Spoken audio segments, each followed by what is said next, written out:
एक कथा उन दिनों के जिन दिनों मधुकर शाह को भगवान के दर्शन नहीं हुए थे और न ही उनकी रानी गणेश देवी को भगवान राम के दर्शन हुए। दर्शन बाद की घटना है। ये जो मैं कथा सुना रहा हूं इन्हीं के पुरोहित थे मधुकर शाह, राजा के पुरोहित। ये अकबर के जमाने की बात है। ये अकबर के वशवर्ती राजा थे मधुकर शाह। मधुकर शाह श्री कृष्ण के उपासक थे और इनकी धर्म पत्नी गणेश देवी राम जी की उपासक थी। सावन के महीने में गणेश देवी रानी अयोध्या चली जाती थी, महीना भर रहती थी, राम जी के झूलों के दर्शन करती। और इनके पति राजा मधुकर शाह सावन के महीने में प्रत्येक वर्ष 1 महीने के लिए वृंदावन आ जाते, सावन के झूलों के दर्शन यहाँ करते, रास के दर्शन करते। महीने बाद दोनों वापस लौट जाते थे, भक्ति करते। और इनके गुरु कौन थे? हरि राम व्यास, प्रकांड विद्वान, सरस्वती सिद्ध थी। पूरे भारत के संतों को आपने हरा दिया, विद्वानों को, संतों को नहीं विद्वानों को, पूरे विद्वानों को अपने शास्त्रार्थ करके हरा दिया। ऐसे प्रकांड विद्वान सरस्वती सिद्ध थी। कृपा हो गई, सन्यासी वेश में भगवान शंकर ने इनकी आंखें खोल दिए, वापस लौट गए और आ गए। अब लगन लगी कि मुझको आज्ञा हुई किसी भी संत की शरणागति लो, राधा कृष्ण की उपासना करो विशाखा सखी के भाव से। प्रातः काल ही उठ के धार सखी को भाव, जाय मिले निज रूप सो या को यही उपाव। अब मैं किसको गुरु बनाऊं, कहां जाऊं? मेरी वृंदावन में कोई जानकारी नहीं है, कहां जाऊं मैं? किसको गुरु बनाऊं, किसकी शरण में जाऊं? सोच रहे थे, रास्ता भगवान खोलते हैं। अचानक वृंदावन के एक संत श्री नवलदास जी महाराज विचरण करते हुए, भगवत भक्ति का प्रचार करते हुए वृंदावन से ओरछा पहुंचे। ये नवलदास जी श्री हित हरिवंश महाप्रभु के कृपा पात्र थे।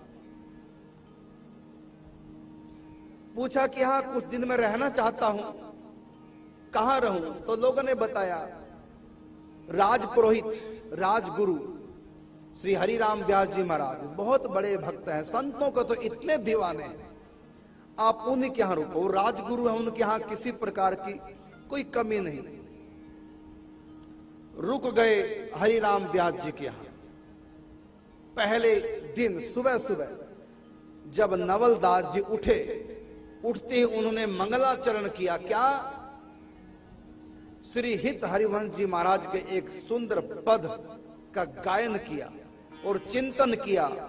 ब्रह्म मुहूर्त में सुबह सुबह प्रिया प्रीतम राधा माधव को सखियां निकुंज से जागरण करा रही हैं और उनकी सुरतांत छवि, सोकर के जब व्यक्ति उठता है उस समय की छवि को सुरतांत छवि कहते हैं। उस छवि का वर्णन, उस पद को गायन करते हुए, गुनगुनाते हुए चिंतन कर रहे हैं ब्रह्म मुहूर्त में प्रिया प्रीतम की सुरतांत छवि का वर्णन। और इसको सुन रहे हैं हरिराम व्यास जी। श्री नवलदास जी महाराज पद को गुनगुना रहे हैं अपने कमरे में। आजी अति राजत दंपति भो, आज अति राजत दंपति भो। अति राजत का मतलब बहुत ही सुंदर तरीके से, दंपति मतलब राधा कृष्ण, भौर का मतलब सुबह।